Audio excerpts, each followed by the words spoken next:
സുലൈമാനെ സഹദേവ, ഈ മാപ്പിളമാരെ ഒന്നും ക്ഷേത്രത്തിനകത്തേക്ക് അയക്കണ്ട. ഇവിടെ ശുദ്ധികലശം നടത്താനൊന്നും നേരമില്ല. സുലൈമാനെ നീ പോ. ഇയാളെ അങ്ങ് താഴെ നിന്നാ മതി. തനിക്കൊക്കെ തന്നെ മുണ്ടും കൊറിയിട്ട് അമ്പലത്തിൽ കയറാൻ അനുവാദം കിട്ടിയിട്ട് അധികം കാലവും ചരിത്രമൊന്നും ആയിട്ടില്ല കേട്ടോ. എന്ന് വിചാരിച്ച് ഈ അന്യമതക്കാർക്ക് ക്ഷേത്രത്തിനകത്ത് കയറണമെന്നുണ്ടോ?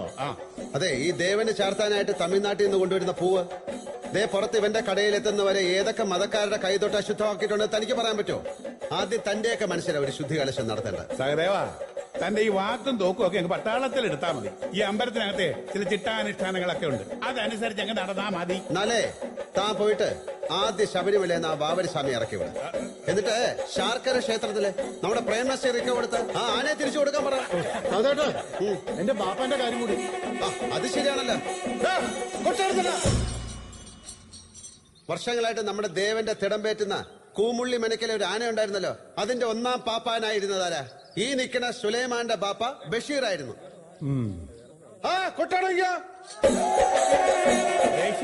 അത് രാജനല്ലേ?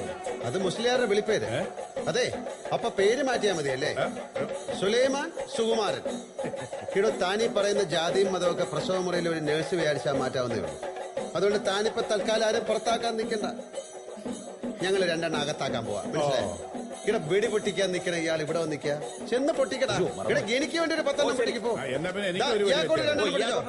സുലൈമാനെ, സോറി സുമാരാ, കയറുക. സുലൈമാനെ രണ്ടെണ്ണം എനിക്കൂടെ വെച്ചോണ്ടേ. ഞാൻ ആ